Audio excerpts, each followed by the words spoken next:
मानव खऱ्या अर्थाने शाकाहारी प्राणी आहे. आदिमानव कंदमुळे, फळे, झाडांचा पाला खाऊन आपली उपजीविका करत असे. युगानुयुगे त्यांचा हाच शुद्ध शाकाहार होता. कुठेतरी वणवा पेटला, जंगले पेटली, पशुपक्षी भस्मसात झाले आणि त्यात होरपळलेले, जळालेले प्राणी अन्न म्हणून खाल्ल्यानंतर ते चविष्ट लागते, हे पाहून मांसाहार रूढ झाला. मानवाच्या शरीररचनेचा अभ्यास केला तर मांसाहारी प्राण्यांची शरीररचना व मानवाची शरीररचना यात भेद आढळतो. मानवाची रचना मांसाहारास अनुरूप दिसत नाही. मानवाच्या दातांची रचना व वाघ, सिंह आदींचे दात यात फरक दिसून या प्राण्यांना मांस तोडण्यासाठी सुळे असून त्यांचा जबडा देखील मोठा असतो.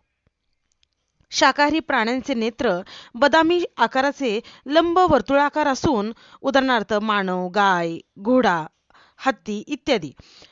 मांसाहारी प्राण्यांचे नेत्र मात्र गोल गरगरीत असतात. उदाहरणार्थ वाघ, सिंह, कुत्रा. मांसाहारी प्राण्यांची नखे लांब असून ती आत बाहेर होतात, परंतु शाकाहारी प्राण्यांचे तसे होत नाही.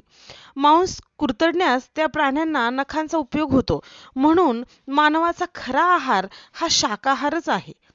दुसरी गोष्ट अशी की शाकाहारी प्राणी मांसाहारी प्राण्यांपेक्षा शक्तिशाली असतात. ते शांतही असतात. उदाहरणार्थ हत्ती, घोडा ज्याला आपण अश्व म्हणतो. आपण इंजिन, मोटारी यांची ताकद अश्वशक्तीत मापन केली जाते. शाकाहारी व्यक्तीचे आरोग्य उत्तम राहते व ते दीर्घायुष्य असू शकतात. मांसाहारी प्राणी जिभेने पाणी पितात, तर शाकाहारी प्राणी हे घोट पितात म्हणजेच ओठाने पाणी पितात. सोबत दिलेल्या तक्त्यात शाकाहार व मांसाहार यांचे अन्नमूल्य दिले आहेत. यावरून आपण योग्य तो बोध घ्यावा.